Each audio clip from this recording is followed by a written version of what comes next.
ರೈತ ಬಾಂಧವರಿಗೆಲ್ಲ ನಮಸ್ಕಾರ. ಕಬ್ಬು ಬೆಳೆಯನ್ನು ಬೆಳೆಯುವುದರಲ್ಲಿ ನಮ್ಮ ಭಾರತ ದೇಶ 2ನೇ ಸ್ಥಾನದೊಳಗೈತಿ. ಇನ್ನು ರಾಜ್ಯ ಅಂತ ಬಂದ್ರೆ ಅದರಲ್ಲಿ ನಮ್ಮ ಕರ್ನಾಟಕ 3ನೇ ಸ್ಥಾನದೊಳಗೈತಿ.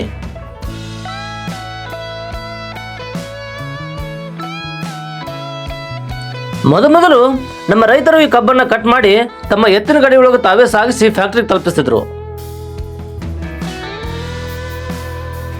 ಈಗಲೂ ಕೆಲವು ಕಡೆ ನಾವಿದನ್ನು ನೋಡ್ಬೋದು. ಆದರೆ ಇತ್ತಿತ್ತಲಾಗ ನಮ್ಮ ರೈತರು ಕಬ್ಬನ್ನು ಬಹಳ ಹೆಚ್ಚಿನ ಪ್ರಮಾಣದೊಳಗೆ ಬೆಳೆಯಕತ್ತಾರ.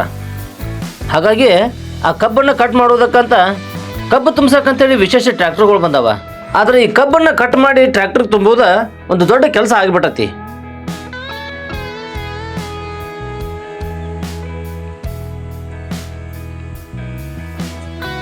ನಮ್ಮ ರಾಜ್ಯದೊಳಗೆ ಕಬ್ಬು ಕಟ್ ಮಾಡುವ ಜನ ಕಡಿಮೆ ಆಗಿರೋದ್ರಿಂದ ಕಬ್ಬು ಕಟ್ ಮಾಡುವ ಕಾರ್ಮಿಕರನ್ನ ಕರೆಸಿ ಕಬ್ಬನ್ನು ಕಟ್ ಮಾಡ್ಸತ್ತೀವಿ. ಆದರೆ ಇಂಥ ಆಧುನಿಕ ದಿನಮಾನದೊಳಗೆ ಕಬ್ಬು ಕಟ್ ಮಾಡ್ಸಕ್ಕೆ ಇಷ್ಟು ಕಷ್ಟಪಡಬೇಕಾ ಅಥವಾ ಇದಕ್ಕೆ ಮಷಿನ್ಗಳು ಏನಾದರೂ ಅದಾವ ಅಂದ್ರೆ ನಾವೆಲ್ಲ ನೋಡಿರ್ಬೋದು. 4 ವರ್ಷಗಳಿಂದ ಅದಕ್ಕಾಗಿ ಮೆಷಿನ್ಗಳು ಬಂದಾವ. ಬರ್ರಿ ಇವತ್ತು ಆ ಮೆಷಿನ್ಗಳ ಬಗ್ಗೆ ತಿಳ್ಕೊಂಬರೋಣ.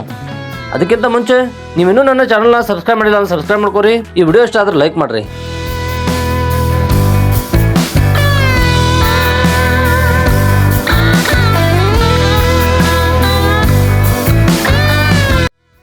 ಇಲ್ಲಿ ನೀವು ನೋಡ್ತಿರುವಂಥ ಈ ಮಿಷನ್ನು ಕಬ್ಬು ಕಟ್ ಮಾಡುವಂಥ ಮಿಷನ್ನು. ನೋಡೋದಕ್ಕೆ ಗಾತ್ರದೊಳಗೆ ಇದು ಬಹಳ ದೊಡ್ಡದು. ಇದ್ರ ಬೆಲೆನೂ ಅಷ್ಟು ದೊಡ್ಡದೈತಿ. ಇಂಥ ಮಿಷನ್ಗಳನ್ನು ಸಾಕಷ್ಟು ಕಂಪನಿಗಳು ತಯಾರು ಮಾಡತ್ತಾರ. 1 ಗಂಟೆಗೆ ಈ ಮಿಷನ್ನು 20 ಟನ್ನಷ್ಟು ಕಬ್ಬು ಕಟ್ ಮಾಡ್ತೈತಿ. ಮನುಷ್ಯರು ಕಟ್ ಮಾಡಿದ ಕಬ್ಬಿಗೂ ಮತ್ತು ಈ ಮಿಷನ್ ಕಟ್ ಮಾಡುವ ಕಬ್ಬಿಗೂ ವ್ಯತ್ಯಾಸ ಐತಿ. ಈ ಮಿಷನ್ನು ಸಣ್ಣ ಸಣ್ಣ ತುಕಡಿಗಳಾಗಿ ಕಬ್ಬನ್ನು ಕಟ್ ಮಾಡ್ತೈತಿ.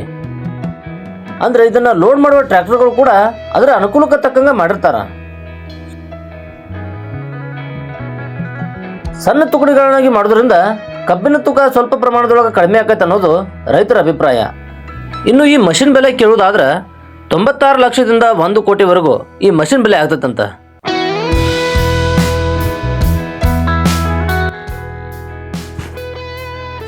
ಮತ್ತು ಈ ಬೆಲೆ ಬೇರೆ ಬೇರೆ ರಾಜ್ಯಗಳಲ್ಲಿ ಬೇರೆ ಬೇರೆ ರೀತಿ ಆಗಿರ್ತೈತಿ. 6% ಬಡ್ಡಿ ದರದಲ್ಲಿ ನ್ಯಾಷನಲ್ ಬ್ಯಾಂಕ್ಗಳೊಳಗೆ ಈ ಮಷಿನ್ ಖರೀದಿ ಮಾಡೋಕೆ ಸಾಲ ಸೌಲಭ್ಯ ಸಿಗ್ತದೆ ಅಂತ ಕಂಪನಿಯವ್ರು ಹೇಳ್ತಾರ.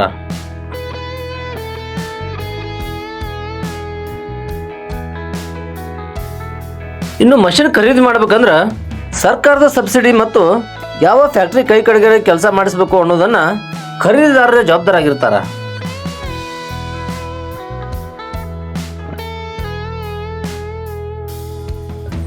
ಹೆಚ್ಚಿನ ಪ್ರಮಾಣದಲ್ಲಿ ಕಬ್ಬು ಬೆಳೆಯುವ ನಮ್ಮ ರೈತರಿಗೆ ಕಬ್ಬು ಕಟಾವು ಮಾಡುವ ವಿಷಯದಾಗ ಸಾಕಷ್ಟು ತೊಂದರೆಗಳದಾವ. ಮಹಾರಾಷ್ಟ್ರದಿಂದ ಬರುವ ಕಾರ್ಮಿಕರ ಕೈಕಾಲು ಹಿಡಿದು ಕಬ್ಬು ಕಟ್ ಮಾಡಿಸ್ಬೇಕು. ಮತ್ತವರು ಒಂದು ಪಡದಿಂದ ಇನ್ನೊಂದು ಪಡಕ್ಕೆ ಬರಬೇಕಂದ್ರೆ ಹೆಚ್ಚಿನ ದುಡ್ಡು ಕೊಡಬೇಕು. ಹಿಂಗೆ ದುಡ್ಡನ್ನು ಏರಿಸಿ ಯುಗಾದಿವರೆಗೂ ಕಾದು ಕಬ್ಬು ಕತ್ತರಿಸುವ ಪರಿಸ್ಥಿತಿ ಐತಿ. ಇನ್ನಾದರೂ ಇಂಥ ಸ್ಥಿತಿಗೆ ರೈತರಿಗೆ ಬರದೇ ಇರಲಿ.